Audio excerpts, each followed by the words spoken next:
వందనాలండి. ఈరోజు ఆగస్టు 12 క్రీస్తును గురించిన జ్ఞానం. ఫిలిప్పీలకు 3:7-8 వరకు పౌలేమంటున్నాడు, అయినను ఏవేవి నాకు లాభకరమై ఉండెనో వాటిని క్రీస్తు నిమిత్తము నష్టముగా ఎంచుకొంటిని. నిశ్చయంగా నా ప్రభువైన యేసుక్రీస్తును గుర్చిన అతి శ్రేష్టమైన జ్ఞానం నిమిత్తమై సమస్తమును నష్టంగా ఎంచుకొనుచున్నాను. పౌలు తన జీవితంలో అనేక విజయాలు సాధించాడు.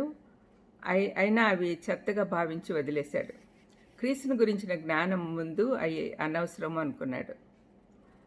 పౌలు వలె మనం కూడా క్రీస్తుతో ఉన్న సంబంధం అన్నిటికంటే ప్రాముఖ్యమైంది అని తెలుసుకోవాలి. క్రీస్తును సన్నిహితంగా ఎరుగుట మన జీవిత గమ్యమై ఉండాలి. అయితే ఆయన్ను బాగా తెలుసుకోవాలంటే ఎలా? మొదటిది, సువార్తలలో ప్రభు గురించి ఏమేం రాస్తున్నారో ఆయన జీవితాన్ని గురించి ధ్యానించాలి. క్రీస్తు ఈ లోకంలో ఉన్నప్పుడు ప్రజల పట్ల ఎలా స్పందించాడో చూడండి.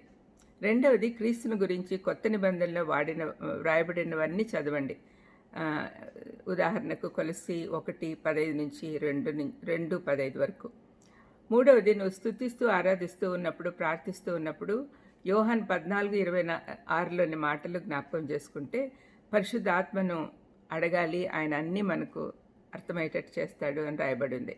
నాలుగవది, క్రీస్తు యొక్క సిలువను మోస్తూ సువార్త ప్రకటిస్తూ వచ్చే శ్రమల నుండి నేర్చుకోవాలి. ఇవన్నీ చేయాలంటే మన ఆలోచన విధానాన్ని, జీవిత విధానాన్ని చాలా వరకు మార్చుకోవాలి. మీరేం మార్పులు చేసుకున్నా కూడా మార్పులు చేసుకోవాల్సి ఉన్నా కూడా, ఏం విడిచిపెట్టినా కూడా దేవుని గురించిన జ్ఞానం ముందు అవి తక్కువే.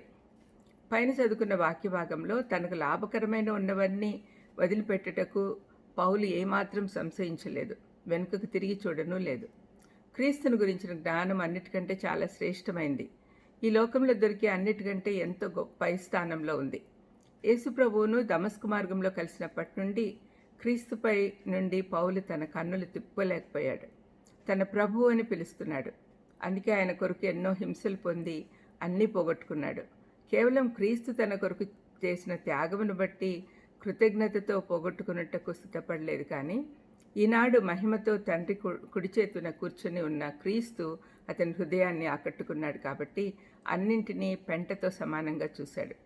కేవలం క్రీస్తుని సంపాదించుకోవాలా అనుకున్నాడు. ఫిలిప్పీ పత్రిక 1వ అధ్యాయంలో తన ఆత్మలో క్రీస్తుని ఎలా ప్రధాన సిద్ధాంతంగా తన జీవితాన్ని నడిపించుకున్నాడో చెప్పాడు.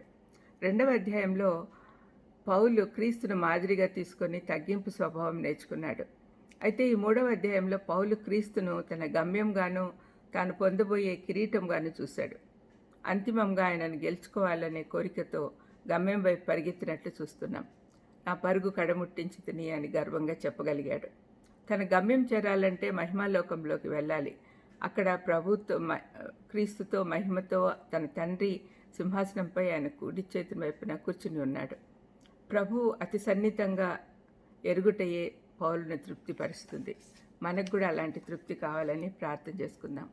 దయమేడ యేసునైనా, మిమ్మల్ని తెలుసుకున్నట్టనే చాలా ఇంపార్టెంట్. మిగతా అన్ని పెంటతో సమానంగా పౌలించాడు.